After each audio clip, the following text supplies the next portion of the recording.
Il existe dans le royaume de Dieu une moisson dont tout le monde parle.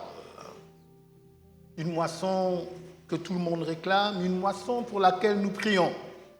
Nous chantons, nous offrons.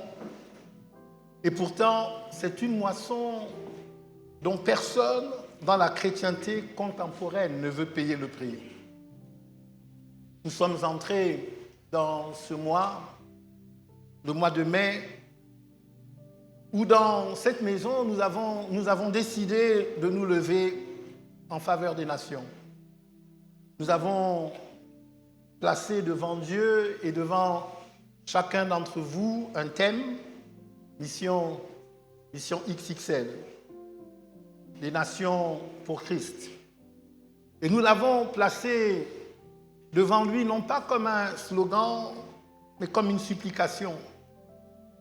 Mais permettez-moi de vous dire ce que le Seigneur m'a dit cette semaine dans le secret. Il m'a dit ceci: mon peuple veut le fruit du grain, mais il refuse la mort du grain. Et c'est là que tout doit s'arrêter ce matin. Regardez ce que nous sommes devenus. Nous avons aujourd'hui plus de stratégies missionnaires que toutes les générations qui nous ont précédés. Nous avons plus de moyens financiers, plus de plateformes numériques, plus de formations bibliques, plus d'outils, plus de méthodologies, plus d'algorithmes, plus de partenariats. Nous avons plus de tout. Et pourtant, si vous regardez la carte spirituelle des nations aujourd'hui, la résistance évangélique dans nos pays, dans nos nations, le verrou idéologique de l'Europe, les forteresses islamiques du Maghreb, les ténèbres organisées de certains pôles politiques, il faut bien admettre quelque chose qui dérange. Aujourd'hui, nous prions plus que nos parents hier, mais nous récoltons moins. Nous donnons plus que nos parents hier, mais nous transformons moins. Nous parlons plus que nos parents hier, mais nous engendrons moins. Et l'Esprit pose la question ce matin dans cette maison, ici, à l'église centrale. Pourquoi ? Je vais vous dire pourquoi. Et je vous le dis sous une onction sérieuse, pas pour vous flatter, pas pour vous plaire, mais pour vous délivrer. Avant qu'il y ait dans le royaume une stratégie missionnaire efficace, performante, il y a une loi spirituelle. Une loi qui est écrite dans les fondements même de la création, posée par les mains du Créateur, scellée par le sang du Fils et confirmée par l'Esprit qui plane encore et toujours sur la terre. Cette loi, aucun budget ne la contourne, aucune intelligence ne la déjoue, aucune onction ne la remplace. Elle ne se discute pas, elle s'obéit, ou bien on reste stérile. Cette loi, elle se résume dans cette phrase: pas de tombeau, pas de moisson. Vous m'avez entendu, et je le redis pour ceux qui peut-être ont été distraits ou qui consultent leur téléphone. Pas de tombeau, pas de moisson. Alors permettez-moi de vous dire pour qui est-ce que je prêche ce matin. À qui est-ce que je m'adresse? Parce que je sais précisément à qui je parle ce matin. Je dirige cette assemblée maintenant depuis un certain temps et je sais qui est présent ici.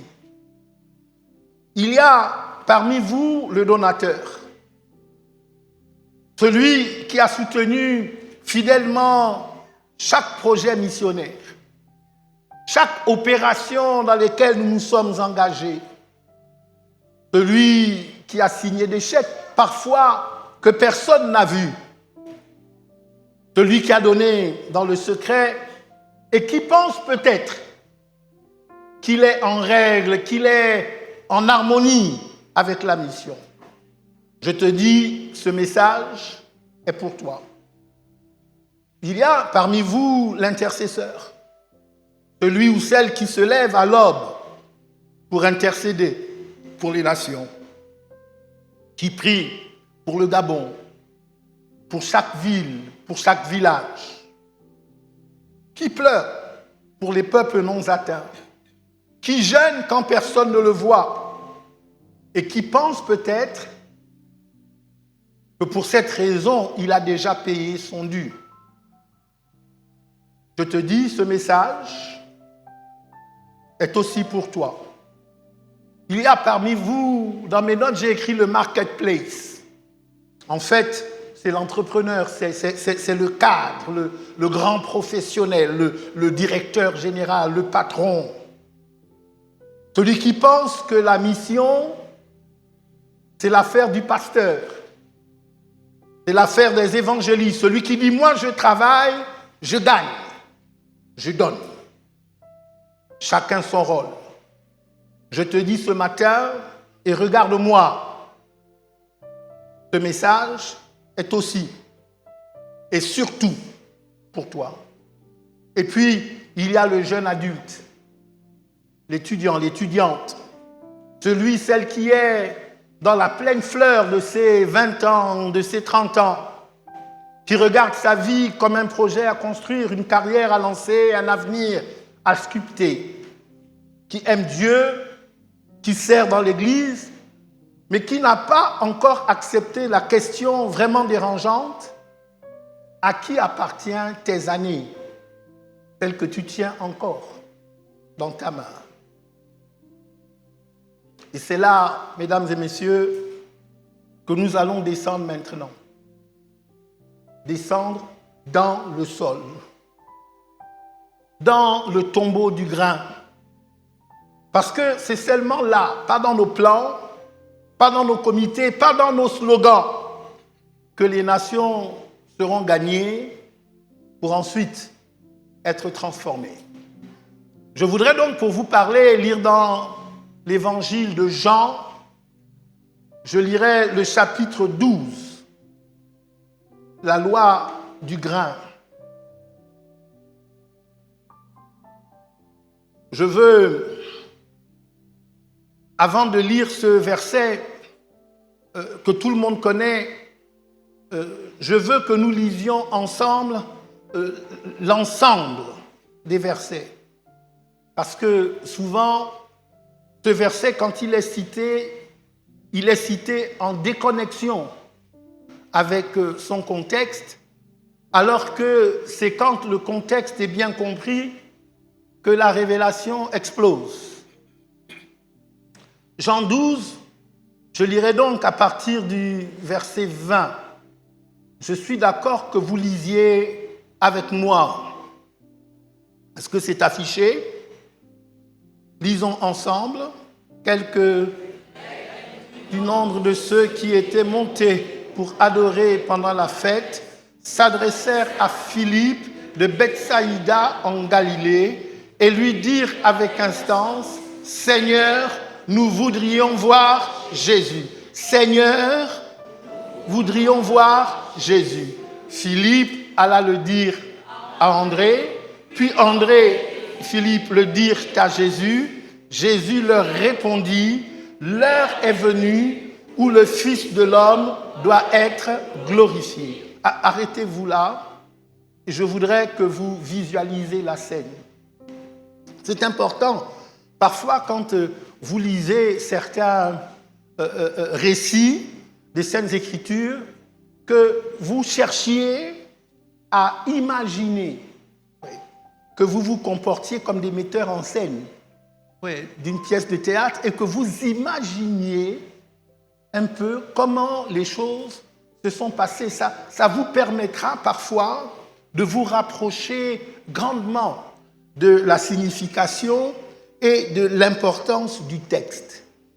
Pour la première fois, dans le ministère terrestre de Jésus, ce ne sont pas des Juifs qui le cherchent. Cette fois-ci, ce sont des Grecs, des païens, des ethnies, comme on le dirait en grec, des nations. Ils sont montés à Jérusalem pour la fête. Ils ont entendu parler de ce rabbin galiléen. Et ils disent à Philippe d'ailleurs qui porte un nom d'origine grecque, et ce n'est pas par hasard, ils disent « Nous voulons voir Jésus ». Frères, sœurs, mesdames et messieurs, c'est un moment prophétique. C'est l'amorce de ce qui se passera dans le livre des Actes des Apôtres. Les nations frappent à la porte du Messie, et cela pour la première fois. C'est la réponse de Jésus qui m'interpelle, qui m'intéresse. Parce que Jésus ne leur dit pas « faites-les venir ». C'est certainement ce que moi j'aurais dit dans un contexte comme celui-là. Il ne leur dit pas « préparez un plan d'évangélisation des nations ». Il ne dit pas non plus « lançons une campagne ». Mais il dit quelque chose qui, au premier regard, n'a aucune relation, n'a aucun rapport, il n'y a pas de connexion avec leur demande. Jésus répond « en vérité, je vous le dis ». C'est le verset 24. Si le grain de blé qui est tombé en terre ne meurt, il reste seul. Mais s'il meurt, il porte beaucoup de fruits. J'espère que vous comprenez ce qui vient de se passer. Quand les nations arrivent, Jésus ne parle pas d'organisation, Jésus parle de tombeau. Quand les nations arrivent, Jésus parle de tombeau. Quand les nations arrivent, Jésus parle de tombeau. Pourquoi? Parce qu'il sait quelque chose que nous, l'Église moderne, avons oublié. Il sait que la seule porte par laquelle les nations entrent dans le royaume, ce n'est pas par une stratégie, ce n'est pas par une méthode, mais c'est par un tombeau. Il sait que ces Grecs, ces premiers païens à frapper à sa porte, ne pourront entrer que par un seul chemin. Le chemin que lui-même est en train de leur ouvrir en allant vers la croix. Il sait, et c'est le verset 32 qui le confirme, que ce n'est qu'élevé sur le bois qu'il attirera tous les hommes à lui. Pas avant, pas autrement. Avant qu'il y a une mission, il y a un mort. Et le tombeau précède toujours la mission. Maintenant, restons sur ce verset 24 et descendons, observons le grec. Parce que ce que Jésus dit dans sa langue originale est encore plus violent qu'en français. Le premier mot, c'est sperma, qui parle de semence. Vous retrouvez dans sperma la racine pour le mot sperme, dont nous connaissons l'usage, le fonctionnement. Le grain dont parle Jésus, c'est kokos. Littéralement, le grain, ou bien l'unité qui va être semée, ce qui est un et qui va être semé. Mais ce qui m'intéresse, c'est le verbe qui est associé dans toute la pensée biblique. Le verbe qui est associé à kokos. c'est le verbe spero, qui signifie semer. Et le mot semer là ne veut pas dire quelque chose qui est planté avec soin ou quelque chose qui est disposé délicatement. Ce mot semer ne veut pas dire être mis en place ou être positionné. Pas du tout.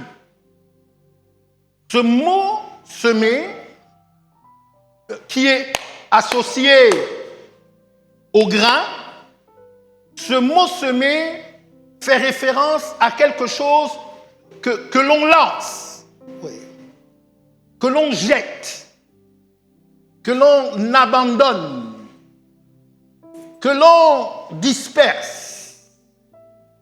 Quand on sème, dans la culture biblique, on ne place pas, on lâche, on jette. Et c'est exactement d'ailleurs ce qui se passe dans la parabole du semeur.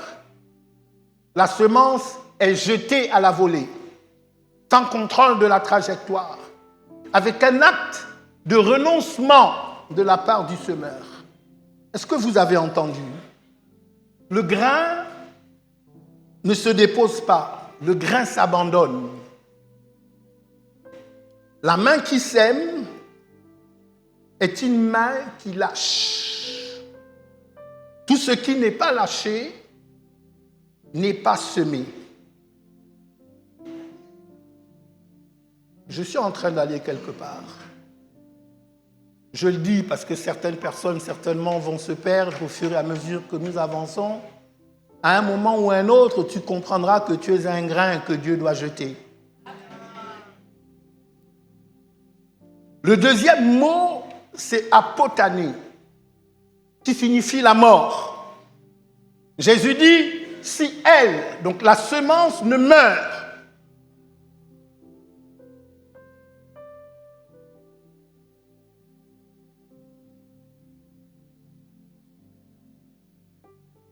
en fait, j'ai écrit beaucoup de grec ici et j'ai envie de vous dispenser de ça.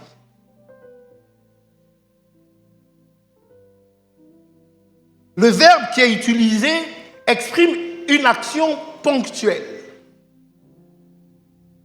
Une action qui, lorsqu'elle est posée, est immédiatement complète. C'est une action définitive. Il ne s'agit donc pas d'un dépérissement progressif, pas une diminution graduelle, mais une mort totalement réalisée, accomplie, comme une bascule, un point de non-retour.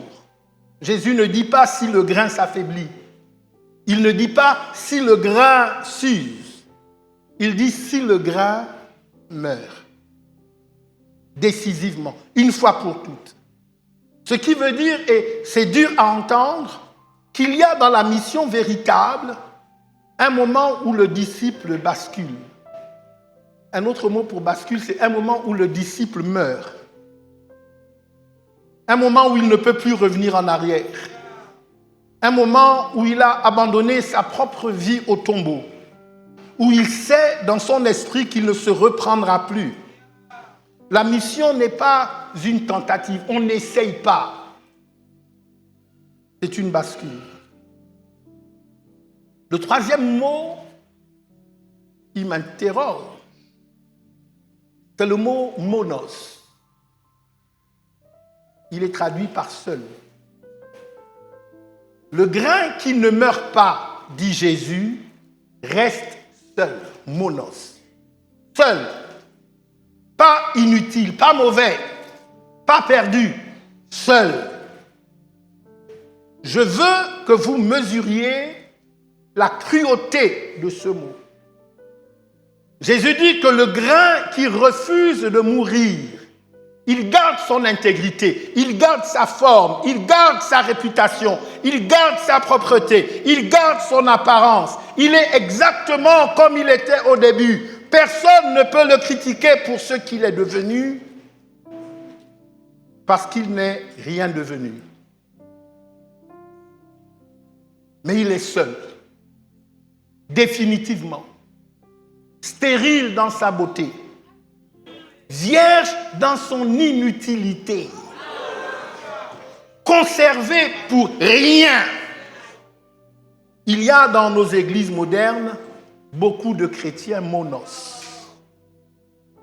Des chrétiens grains seuls, bien conservés, bien polis, bien présentés, bibliquement irréprochables, mais sans postérité spirituelle, sans héritier, sans nation engendrée, sans génération qui marche derrière eux.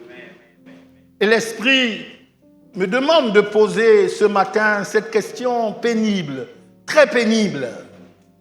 Et cette question, je dois la poser à chacun d'entre vous ici ce matin. Et chacun d'entre vous, en toute honnêteté, face à sa propre conscience, les yeux tournés vers son propre cœur et sa propre réalité. Chaque personne doit y apporter une réponse sincère. Es-tu un grain ou un grain seul? Un grain monos. Un chrétien monos. Le quatrième mot, c'est Pauline Carpone, qui est traduit par beaucoup de fruits. Regardez la promesse de l'autre côté. Si le grain ne meurt, il reste seul. Mais si le grain meurt, dit Jésus, il porte beaucoup de fruits. Pauline Carpone. Notez bien que Jésus ne dit pas un peu de fruits. Il ne dit pas du fruit honorable. Il ne dit pas une production raisonnable. Il dit beaucoup, Pauline, en grand nombre. Pourquoi? Parce que la multiplication dans le royaume n'est jamais linéaire. Elle est toujours exponentielle. Un grain de blé enseveli ne produit pas un autre grain, il produit un épi de plusieurs dizaines de grains, et chacun de ces grains, s'il est lui-même semé, en produit autant. La progression est géométrique. C'est exactement ce qu'on voit dans le livre des Actes des Apôtres. Un seul grain est mort à Golgotha.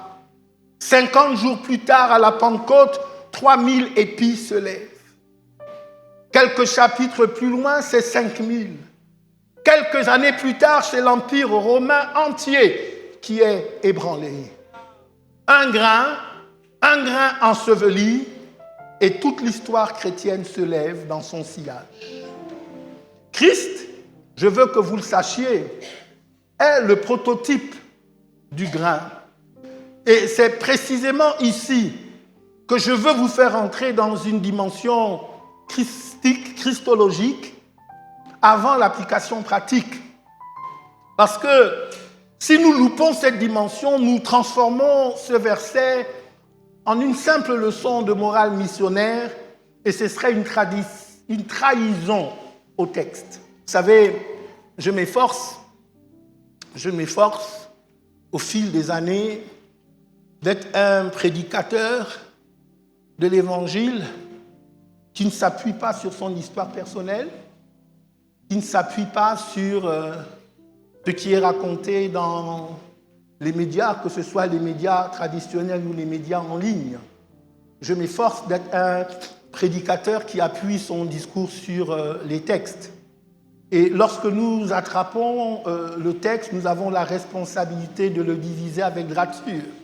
Et diviser le texte avec droiture implique que nous ne disions pas autre chose que ce que le texte dit.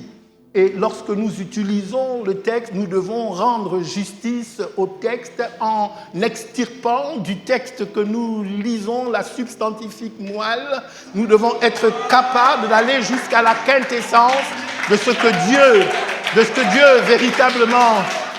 Dieu véritablement veut nous dire. Je disais que si je loupais cette dimension, ce serait certainement une trahison au texte. Le grain de blé dont parle Jésus, c'est d'abord lui-même. Avant d'être un principe pour vous et moi. Lorsque Jésus parle, en réalité, il est en train de prophétiser sur lui-même. C'est une auto-prophétie de Christ. Regardez le contexte immédiat au verset 23. C'est Jésus qui parle. Il dit, l'heure est venue où le Fils de l'homme, c'est lui, doit être glorifié. Verset 27, maintenant, mon âme est troublée et que dirais-je? Père, délivre-moi de cette heure. Mais c'est pour cela que je suis venu jusqu'à cette heure. Verset 32, et moi, quand j'aurai été élevé de la terre, j'attirerai tous les hommes à moi. Tout dans ce passage fait référence à la croix. Le grain de blé, c'est l'autoportrait prophétique du Christ qui descend vers Gethsémanée, vers Golgotha, vers le tombeau de Joseph d'Arimathée. Et c'est seulement parce que ce grain-là est tombé en terre qu'aujourd'hui, ce matin, dans cette assemblée, nous existons en tant que corps de Christ. Est-ce que vous m'entendez? Nous sommes la moisson d'un grain qui a été enseveli. Pas de Pentecôte sans Golgotha, pas d'église sans tombeau, pas de nation sans le sillon de la croix. Et ce qui est vrai du chef de l'église.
Ce qui est vrai de la tête de l'Église est aussi vrai du corps.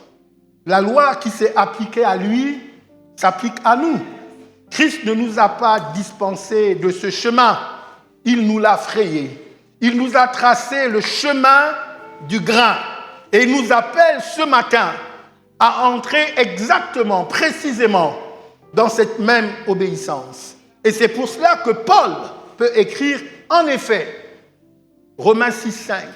Si nous sommes devenus une même plante avec lui par la conformité à sa mort, nous le serons aussi par la conformité à sa résurrection.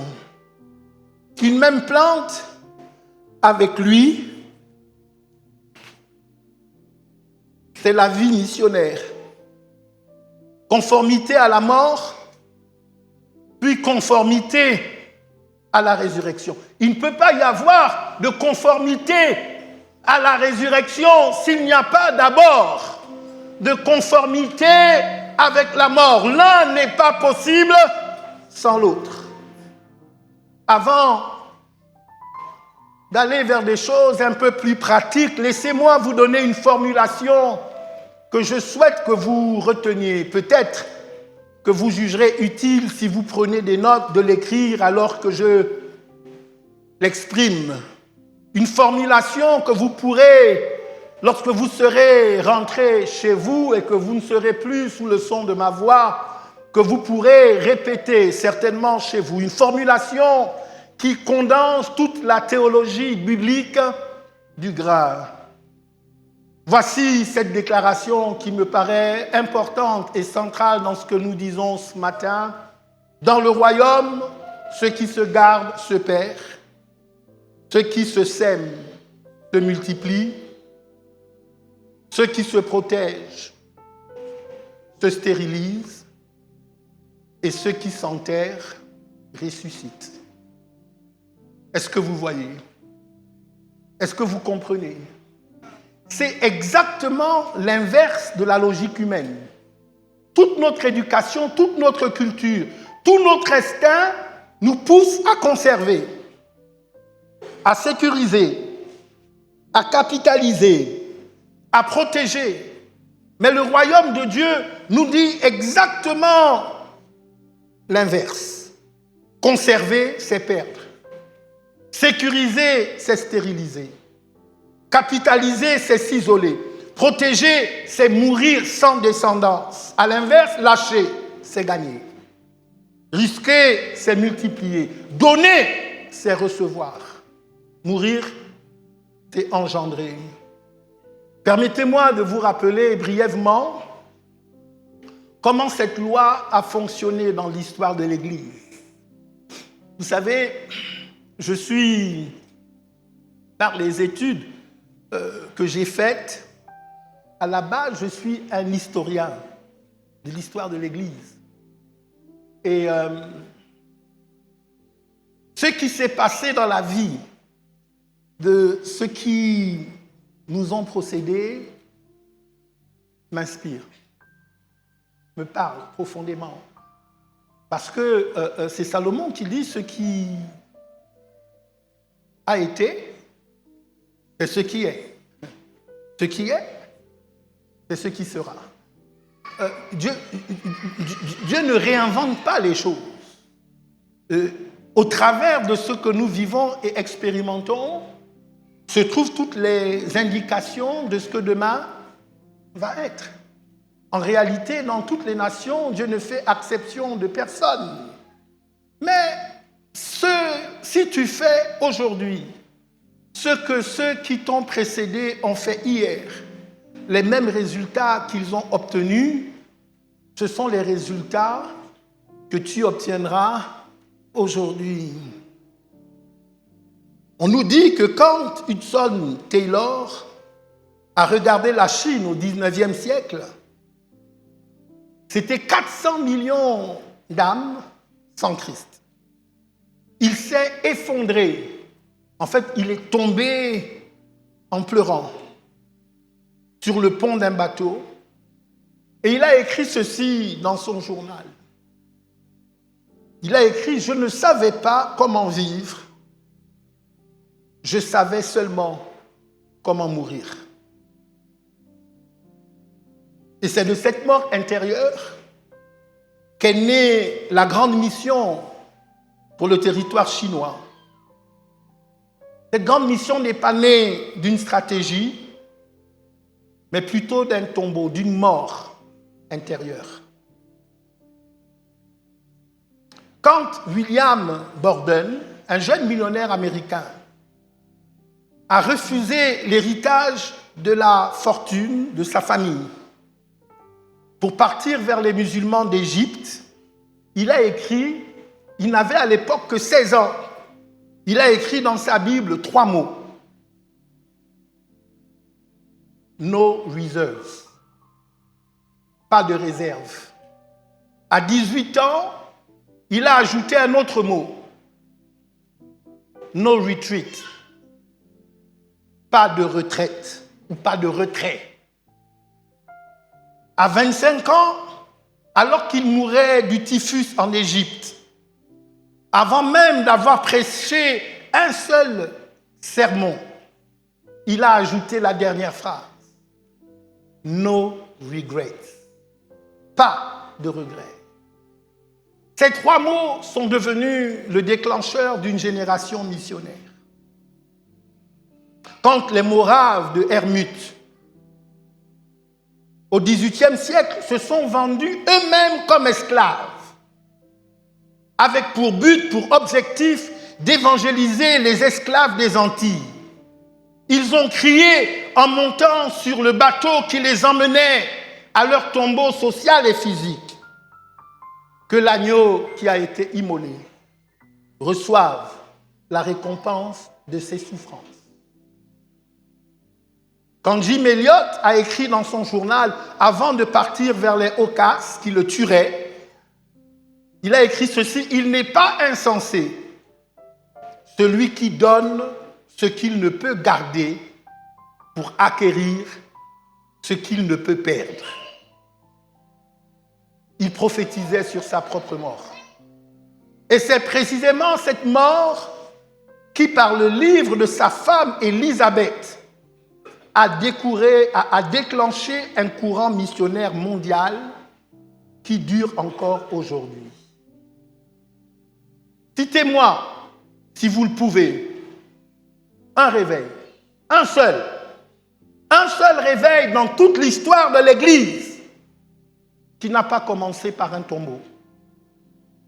Vous ne pouvez pas, parce qu'il n'y en a pas.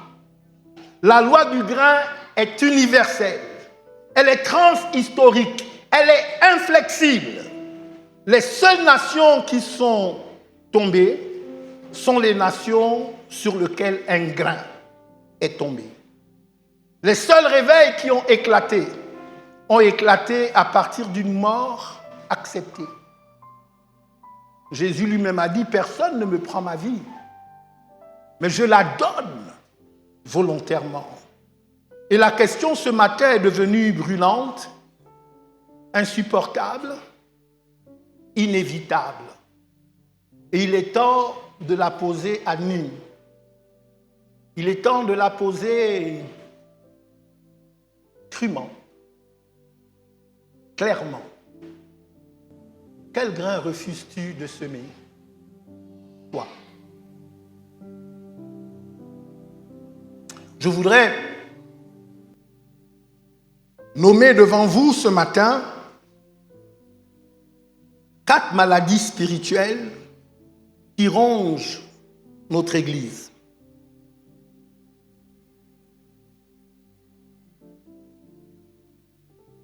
Je m'adresse à l'Église centrale des ministères Christ révélé aux nations.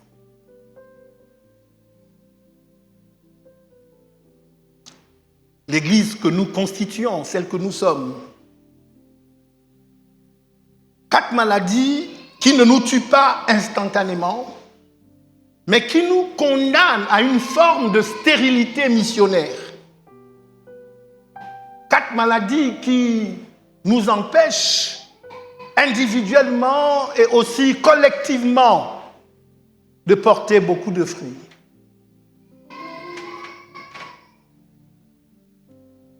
Quatre maladies pour lesquelles chacun d'entre nous ici doit s'examiner sérieusement. Il doit y avoir une introspection. Chacun de nous doit accepter de regarder profondément à l'intérieur de lui-même, de son histoire, de son parcours, de sa réalité quotidienne.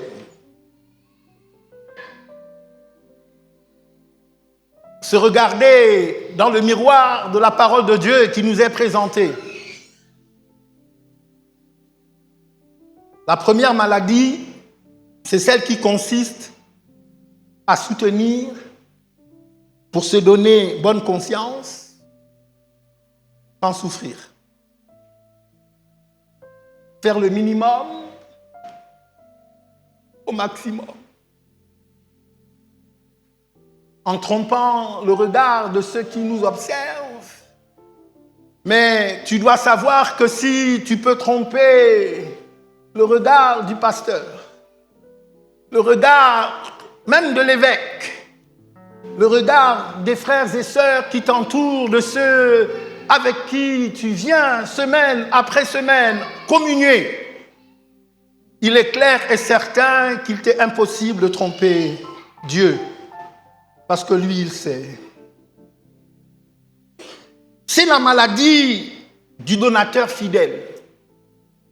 C'est la maladie de celui qui finance la mission, qui répond à toutes les sollicitations, qui fait son chèque chaque fin de mois, mais qui n'a jamais perdu un confort personnel pour les nations. Comprenez-moi bien, le fait de donner, le don financier est sain, il est bienvenu, il est nécessaire, il est précieux devant Dieu, mais il ne peut jamais remplacer le grain de ta personne. Je dis jamais. Tu as donné, mais quand tu as donné, est-ce que tu as saigné? Est-ce que le sang a coulé? Tu as financé, mais as-tu renoncé? Tu as soutenu, mais as-tu souffert? Le chéquier ne remplace pas ce chemin. Le chèque n'est pas un substitut au tombeau. Tu peux donner 100% de ton revenu.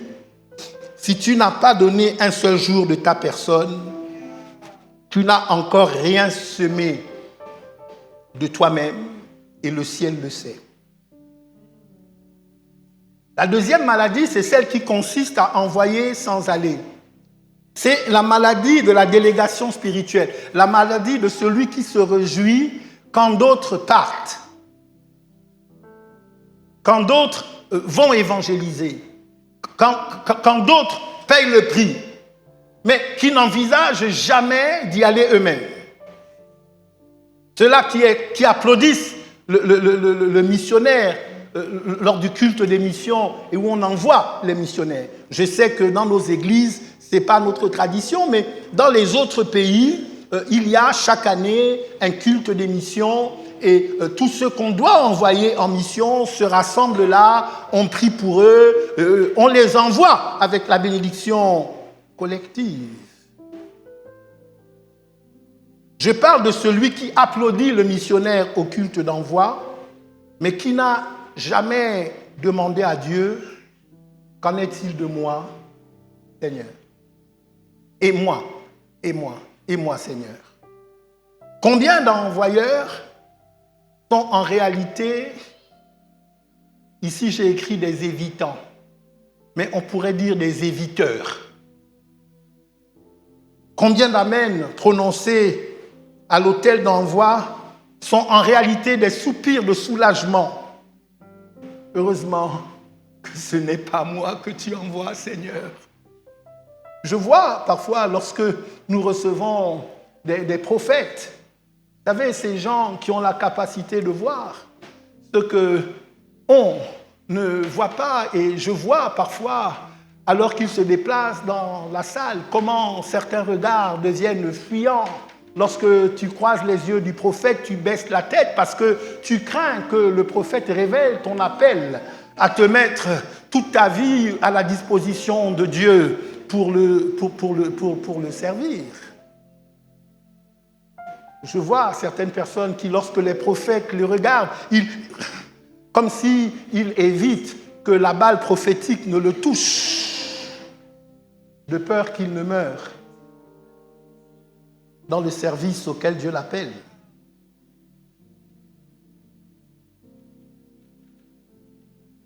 L'envoi authentique commence par une question intérieure. Seigneur, est-ce que c'est moi?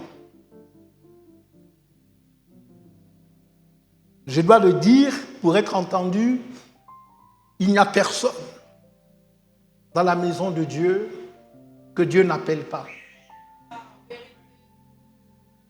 Si tu es dans sa maison, c'est qu'il y a nécessairement quelque chose que Dieu attend de toi, qui va nécessiter que ton grain soit mis en terre. Et s'il ne meurt, tu resteras seul, mais s'il meurt, il produira beaucoup de fruits.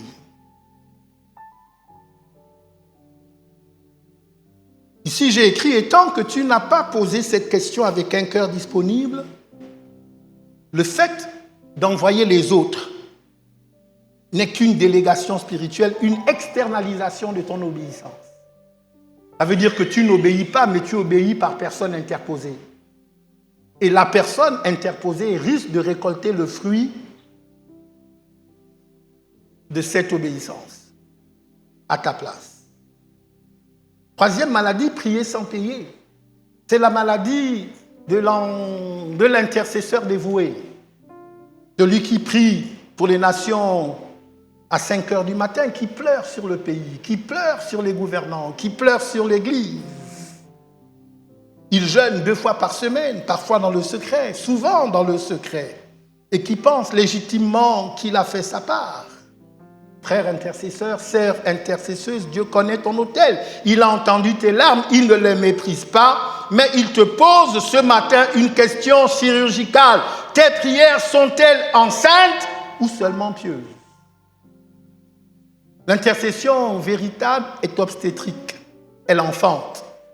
Et celui qui enfante en intercession finit toujours par payer dans son propre corps, dans son temps, dans sa réputation, dans son confort, dans le coût de ce qu'il a porté en esprit. Une intercession qui ne coûte rien dans la vie réelle n'a rien déplacé dans le monde réel.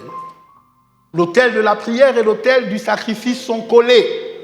Tu ne peux habiter l'un sans habiter l'autre, sinon tu pries, mais tu n'engendres pas. La quatrième maladie, c'est celle qui consiste à réussir ou à vouloir réussir sans avoir renoncé à rien. En fait, ne pas savoir pourquoi tu vis ou vivre pour une cause qui est très largement en dessous de la cause pour laquelle Dieu t'a fait naître ou pour laquelle il t'a suscité. Et celle-ci, c'est la maladie de notre génération, surtout ici, à l'église centrale, où il y a beaucoup de marketplace. En fait, ce que j'appelle ceux qui dominent dans le marché du travail. Vous savez que nous avons la réputation d'être une église élitiste, ou une église composée de beaucoup d'élites, beaucoup de leaders, beaucoup de réussites professionnelles. Et je veux parler droit et parler sans détour. Parce que c'est ma responsabilité. Je ne parle pas simplement pour encourager ou pour conforter ou pour consoler ou pour faire du bien à l'âme. Mais j'ai aussi un devoir de vérité pour vous permettre de vivre votre vie, de les vivre pleinement, faire en sorte à ce que l'instant présent et l'avenir contribuent à faire de vous la meilleure version de vous-même et que vous puissiez, après avoir vécu, réaliser que vous avez touché le but, que vous êtes devenu tout ce que vous deviez être et que vous avez fait pour vous et pour ceux qui vous entourent tout ce que vous étiez appelés à faire. Tu veux que ta vie soit pleinement réussie, financièrement, professionnellement, familialement, socialement. Tu veux la prospérité, la reconnaissance, l'épanouissement, et c'est légitime parce que Dieu n'est pas contre ta réussite. Mais tu veux aussi être fructueux. Tu dois aussi être fructueux pour le royaume. Tu veux, à la fin de ta vie, te tenir devant Dieu et entendre « C'est bien, bon et fidèle serviteur ». Tu veux que les nations soient transformées par ta vie. Et le ciel te dit ce matin que tu ne peux pas être à la fois le grain et l'épi. Il faut que tu choisisses. Le grain meurt. L'épi, quant à lui, c'est ce qui pousse après la mort du grain. Si tu refuses la mort, tu n'auras jamais l'épi. Tu auras peut-être la beauté apparente d'un grain conservé, mais tu n'auras pas la postérité d'une vie semée.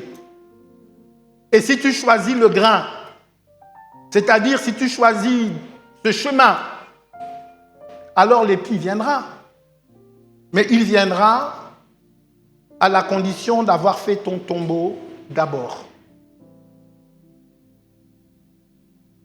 Laissez-moi vous parler des 5 morts du disciple missionnaire.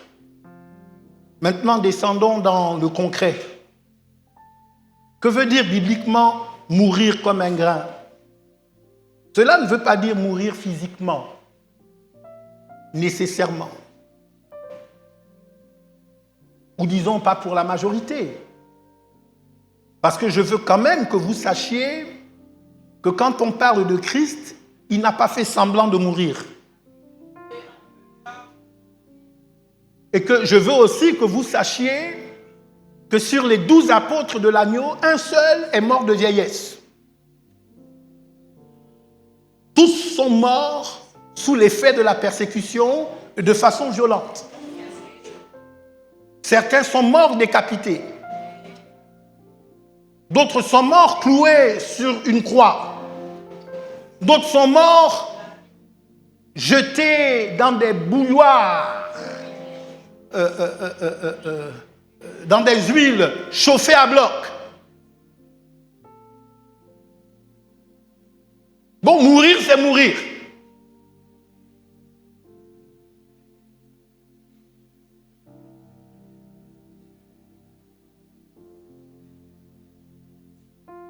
Il faut que vous compreniez que Dieu ne fait pas confiance à ceux qui sont vivants.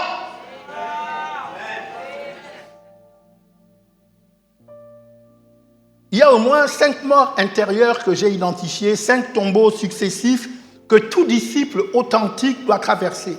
La première mort, c'est la mort à la réputation.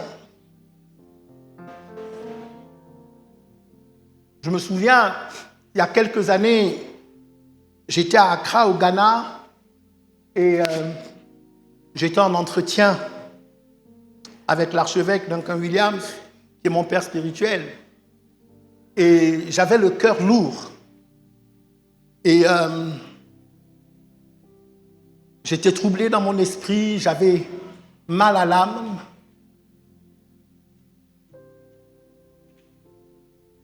J'avais le sentiment de ne pas être reconnu à ma juste valeur pour les choses que j'avais correctement faites. J'avais le sentiment d'être mal connu ou méconnu, d'être l'objet du mépris d'un grand nombre de personnes, alors que j'avais le sentiment d'être une personne estimable, régulièrement accusée, à tort jugée, ostracisée, parfois calomniée. Et donc je partageais cela avec mon père. Et après m'avoir écouté attentivement, il m'a dit avec la voix que vous connaissez, son, my son, if you are not willing to lose your reputation, you are not worthy to be a man of God. Mon fils, si tu n'es pas capable d'accepter de perdre ta réputation, tu n'es pas digne d'être un homme de Dieu. Il m'a dit, Dieu n'utilise pas ceux qui ne peuvent pas perdre leur réputation. Et c'est pour ça que vous avez constaté année après année que jamais je ne me suis levé pour me justifier. Pas que je n'entends pas, mais je suis mort à ma réputation. J'accepte d'être jugé et que chacun rende la sentence qui procède de son cœur. Moi, j'attends la sentence de Dieu. Et je me contenterai de cette sentence.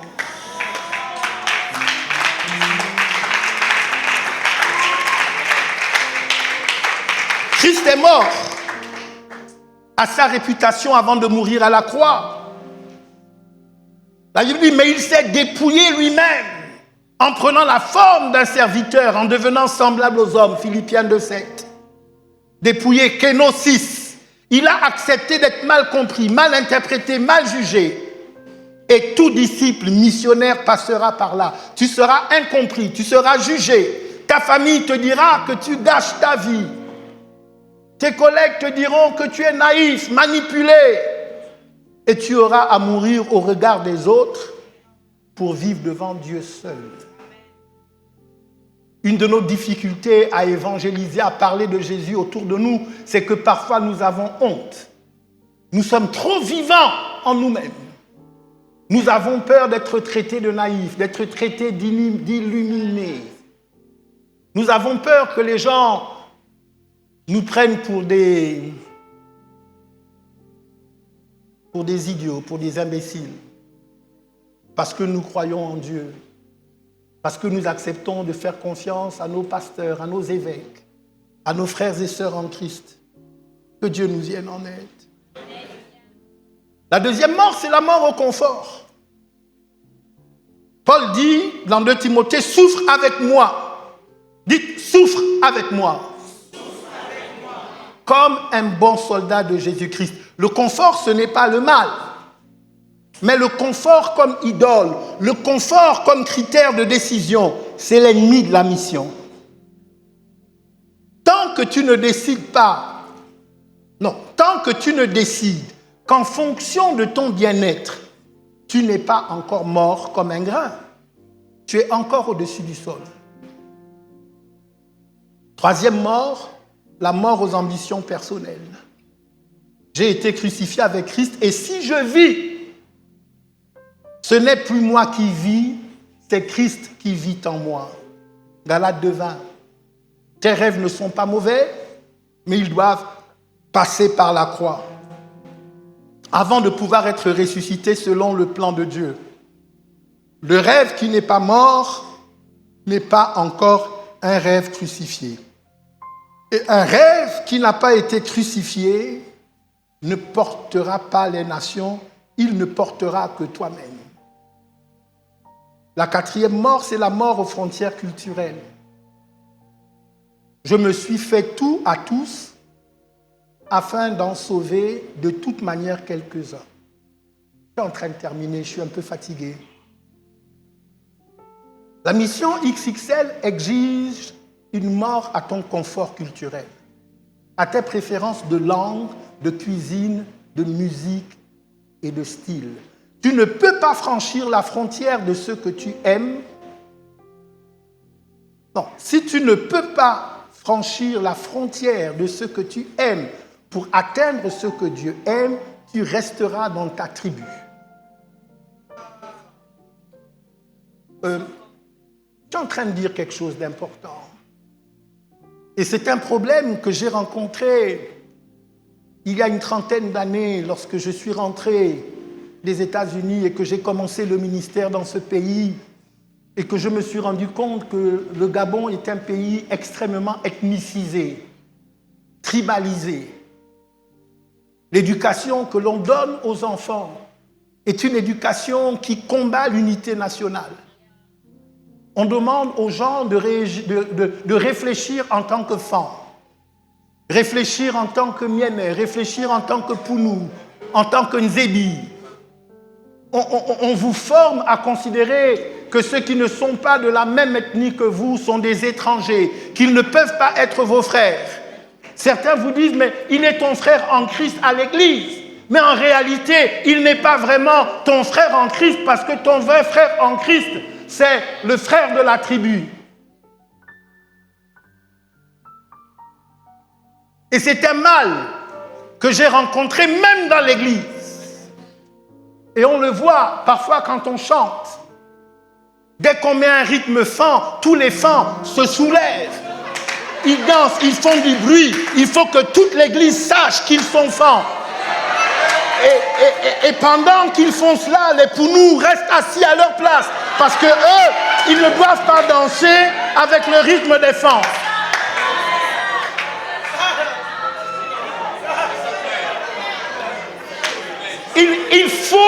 Il faut que Dieu nous délivre.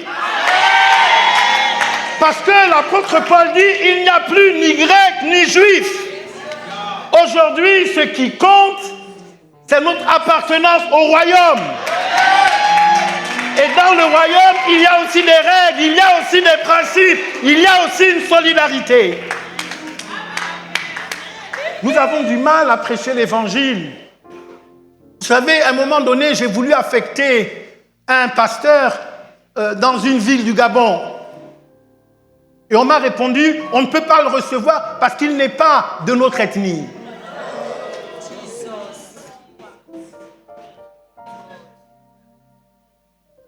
Bon, là je parle de ceux qui doivent recevoir.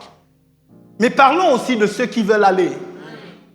Quand demain, je vais rassembler les ministères CRL et que je vais dire qu'il est temps pour nous que nous allions ouvrir une église à Koulamoutou. Combien de Miénais de l'église voudront contribuer hautement pour que nous puissions nous installer à Koulamoutou?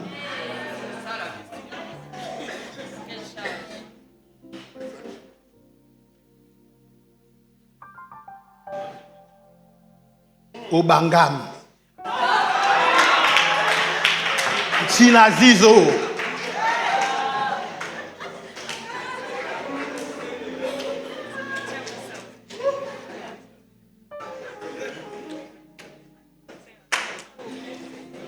La 5e mort, c'est la mort à soi-même. Chaque jour. Si quelqu'un veut venir après moi, qu'il renonce à lui-même, qu'il se charge chaque jour de sa croix et qu'il me suive. Et c'est là, et je vais m'arrêter là. Ouais, je vais m'arrêter là, je pense. Je suis fatigué. Je peux m'arrêter là, non?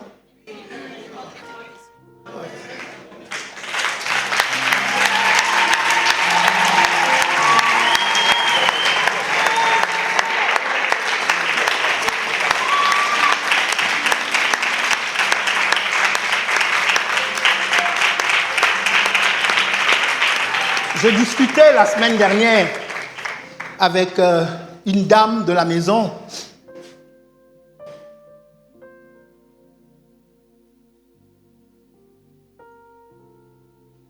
Et avec les mots qui sont les siens, ce qu'elle m'a dit, c'est mon évêque. Je refuse de mourir. Elle m'a dit, je refuse de ne pas être moi-même. Les gens m'accepteront tel que je suis. Il dit, j'ai reçu l'éducation d'une fille et elle m'a donné le nom de son ethnie. Il m'a dit, chez nous, au village. Je lui ai demandé, mais que pense Jésus? Que pense Jésus de tout ça?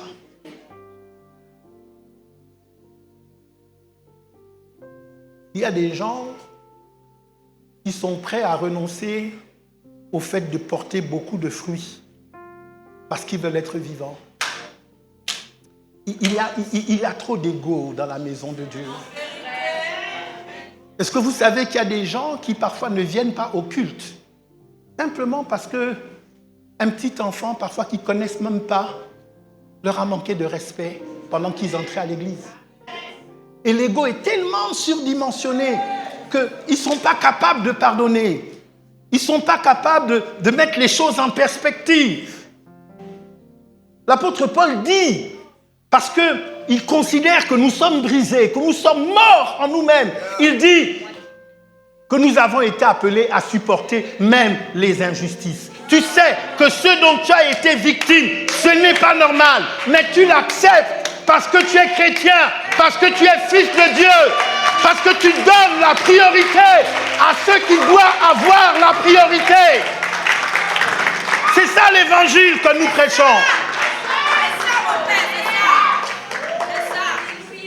C'est pas simple. Il dit, si quelqu'un veut venir à ma suite, qu'il se charge. En fait, il faut qu'il meure en lui-même, qu'il se charge de sa croix et qu'il me suive. C'est ça l'évangile. Si le grain ne meurt, il reste seul. Mais s'il accepte de mourir, alors il portera beaucoup de fruits. Et l'exemple suprême auquel nous sommes exposés, c'est celui de Jésus lui-même. Il n'a pas regardé comme une proie à arracher son égalité avec Dieu. Il s'est dépouillé lui-même. Jusqu'à la mort honteuse sur la croix. Il s'est laissé mener à l'abattoir comme un agneau. Sans discuter, sans murmurer. C'est pour ça que Dieu finalement l'a souverainement élevé. Et nous sommes le fruit du grain Christ qui a été planté et qui est mort. Si le grain ne meurt, il reste seul. Mais s'il meurt, alors il porte beaucoup de fruits. Merci.